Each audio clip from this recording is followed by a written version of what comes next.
Hey guys, and welcome back to another video. Previously I have uploaded two videos on creating 3D plots.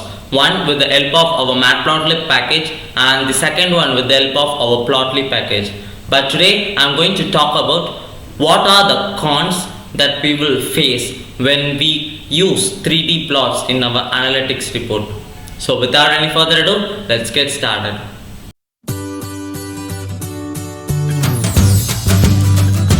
So for this particular video, I will take three different plots and I will explain the cons that we face when we use these 3D plots inside our analytics report. So the first plot would be our bar plots, that is our 3D bar plots.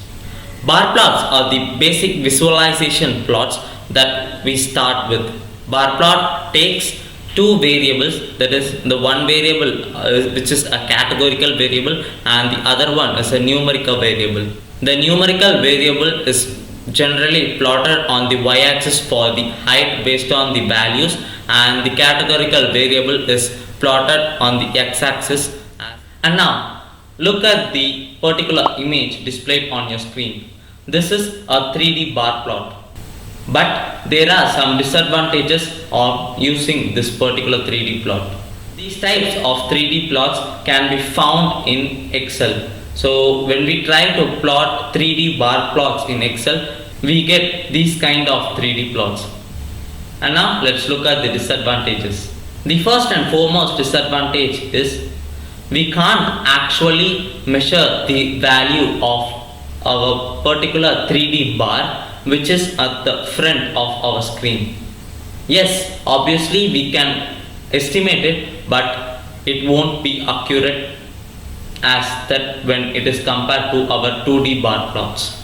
And the second con is, basically in this particular picture you can see that there are total of 8 categories. So there are 8 different persons. That is, this bar plot is basically created based on 8 different persons. But when you count the red bars, you can just see only 7. One of the bar is missing. Actually it is not missing, but the other bars that are taller, or the bars which has the higher values than that particular red plot, covers all the space, makes it look missing. And the third con is, at times when you plot two different equivalent bars, but the bar which is located at the back might seem to be very smaller in size when it is compared to the bar at the front. And now let's move on to our second chart, that is our famous pie chart. If you have ever thought of creating or adding your 3D pie chart in your analytics report, I would obviously suggest you to bury that idea, because adding a 2D pie chart is way much better than adding a 3D pie chart.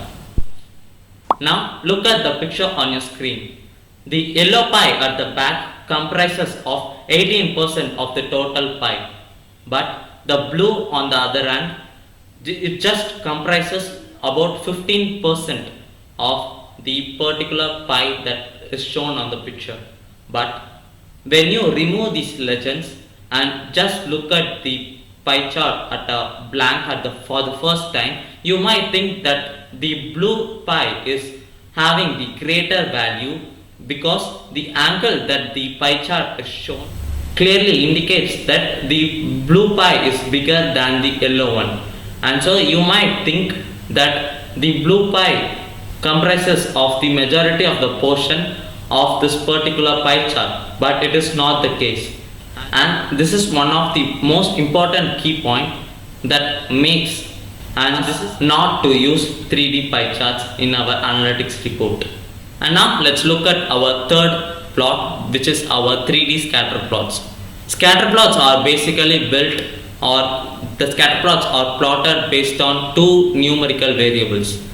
Visualizing a scatter 3D plot is recommended only when it is particularly shown on a particular angle. If not, 3D scatter plots will be crazily misleading us. Now look at the picture on your screen. These are the plots of the same values, but these charts are shown to you in a different angle. The left plot on your screen is the best visualization angle for this particular plot, and the right one is obviously misleading us. Plotting a 3D scatter plot is very useful only if the particular plot is interactive, or we can able to zoom the particular plot and rotate the plot. If not, please don't use 3D scatter plots inside your reports. These types of interactive scatter plots can be plotted with different packages and different programming languages too. So for that, mostly people use Plotly and R programming language. If you want to know how to create 3D scatter plots with the help of Plotly, you can check this video definitely. But now let's say you have changed your mind for using your 3D plots, and still you want to find a relation between three different variables, and let's say all those three are numerical variables. Of course your go-to point is scatter 3D plots, but you don't want to use it. In that case, you can use a 2D bubble chart, where you can plot any two variables on the x and y axis, and the third particular variable will represent the size of the point that you mark. And yeah, I hope you guys enjoyed this video, and in this video we looked at why not to use 3D plots in our analytics report, and also we looked at with the example of three commonly used 3D plots. They are the bar plots, pie charts, and our scatter plots. I hope you liked it, and do not forget to subscribe to my channel. Thanks for watching. Like the video, leave a comment down below, and let's meet in the next video.